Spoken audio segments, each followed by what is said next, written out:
cette marche pacifique pour 4 objectifs. Le premier objectif, c'était pour dénoncer les sanctions sélectives imposées contre les dirigeants de l'AFC/M23 susceptibles d'aggraver la situation actuelle de crise au pays. Mais deuxièmement, nous voulions dénoncer les crimes ou les massacres de la population de Beni qui a longtemps souffert et qui a longtemps perduré ces massacres des terroristes ADF NALU. Mais aussi, troisièmement, nous voulions dénoncer les projets de déstabilisation des zones aujourd'hui pacifiées sous l'AFC/M23, car selon les informations, il se prépare certainement des attaques pour déstabiliser en général les zones sous l'AFC/M23. Mais aussi, nous voulions dénoncer ou s'opposer, exprimer notre opposition à tout projet de changement de la Constitution afin de donner un mandat à perpétuité au président Tshisekedi actuellement au pouvoir. C'était ça les 4 objectifs de notre marche d'aujourd'hui.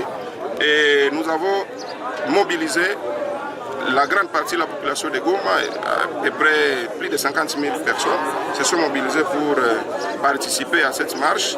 Et nous saluons cet engagement populaire parce que la population petit à petit prend conscience de sa souffrance et elle est prête à exiger des dirigeants d'être redevables.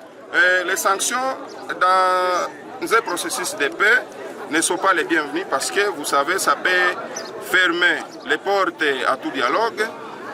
Lorsque les gens sont sur la table, il n'est pas opportun que le Conseil de sécurité des Nations Unies porte des sanctions à la compte des dirigeants de l'AFC, car cela pourrait entraver à ce processus du fait que ça peut occasionner la fermeture à toute porte au dialogue.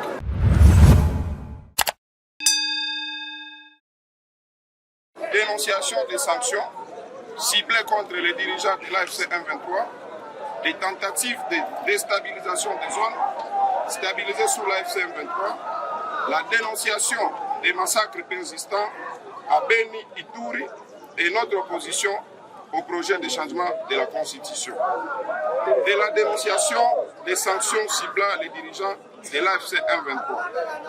Nous, organisation de la société civile, soucieux de la paix, de la stabilité et de l'avenir démocratique de la République démocratique du Congo, réunis autour des préoccupations majeures qui affectent notre pays, exprimons par le présent mémorandum notre profonde inquiétude face à certaines décisions et initiatives susceptibles d'aggraver la crise congolaise et de compromettre les aspirations légitimes de la population à la paix et à la démocratie. Nous dénonçons les sanctions du Conseil de sécurité des Nations Unies ciblant certains dirigeants de l'AFC/M23 que nous considérons comme susceptibles de compromettre davantage les efforts de recherche d'une solution politique et négociée à la crise qui déchire l'Est de la République démocratique du Congo.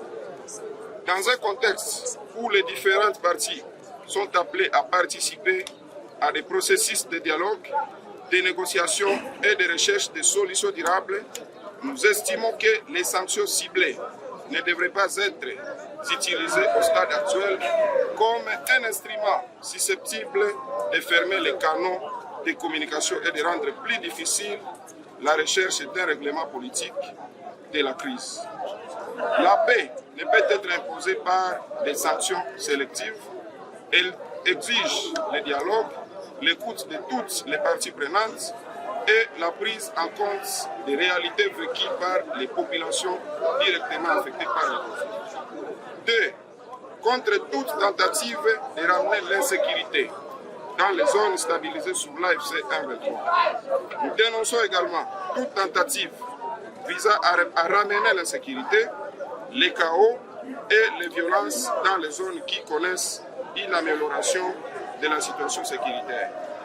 La population congolaise, particulièrement celle du Nord Kivu et du Sud Kivu, a trop longtemps souffert des affrontements armés, des déplacements forcés, des pillages, des massacres et de l'absence d'autorité effective de l'État. Toute initiative militaire, politique ou clandestines visant à déstabiliser les zones et à retrouver une certaine accalmie constitue une menace directe contre les populations civiles. Nous refusons que les populations du Nord Kivu et du Sud Kivu soient condamnées à revivre indéfiniment les mêmes cycles de violence. De telles initiatives violeraient les accords de Washington, de Doha et de Montreux en Suisse qui consacrent les cessez-le-feu. La paix retrouvée, même fragile, doit être consolidée et non sabotée pour assouvir la soif du pouvoir des politiques verrées. 3. Non au projet de changement de la Constitution. Nous réaffirmons notre opposition catégorique à tout projet de changement de la Constitution de la République démocratique du Congo qui viserait à modifier les règles fondamentales de l'alternance démocratique et à permettre à un président en exercice de prolonger indéfiniment son pouvoir. La Constitution ne doit pas être modifiée pour satisfaire les ambitions personnelles d'un individu, d'un parti politique ou d'un régime. 4. Non au massacre de Beni et Ituri par les ADF NALU. Nous dénonçons avec la plus grande fermeté le silence de la communauté nationale et internationale face au massacre de Beni et Ituri et les violences récurrentes qui endeuillent les populations civiles abandonnées à leur triste sort malgré la présence des institutions chargées d'assurer leur protection.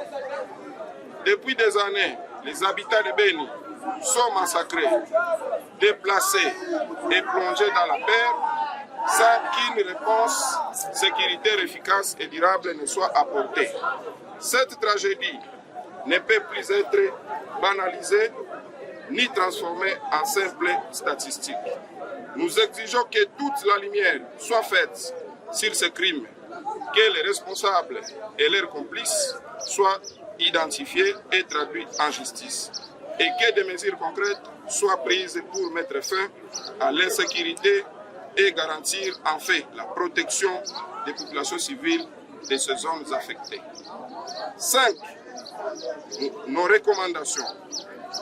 La priorité doit être accordée au dialogue politique pour résoudre durablement la crise dans l'Est de la RDC et non les sanctions sélectives qui sont susceptibles d'aggraver la situation. 2.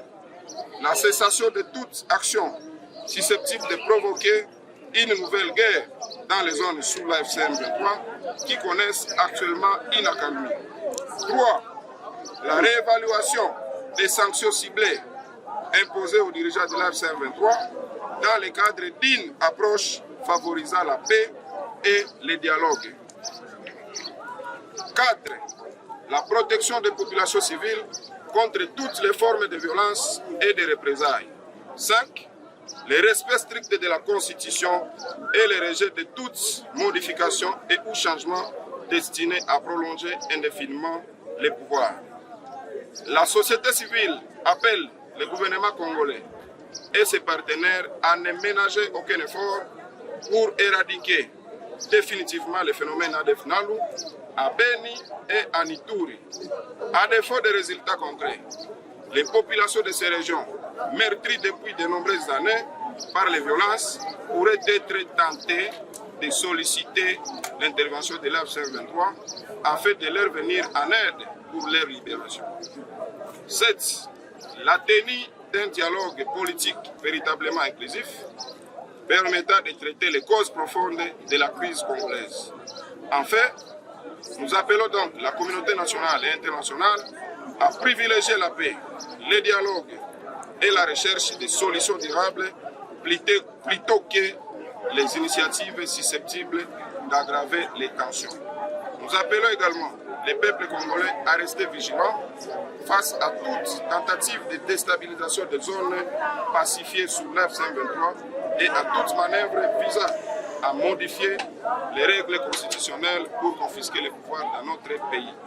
Ainsi fait à Goma le 28 juillet 2026 pour la plateforme des organisations de la société civile, les signataires en annexe. Je vous dis...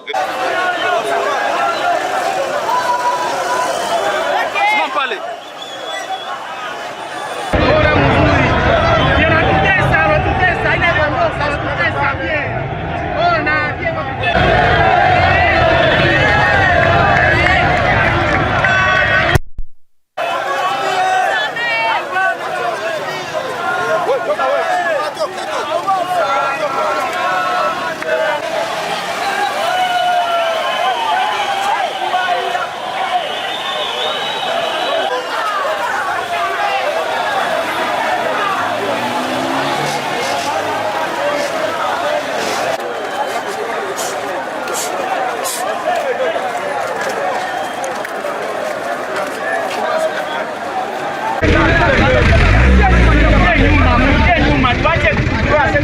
bana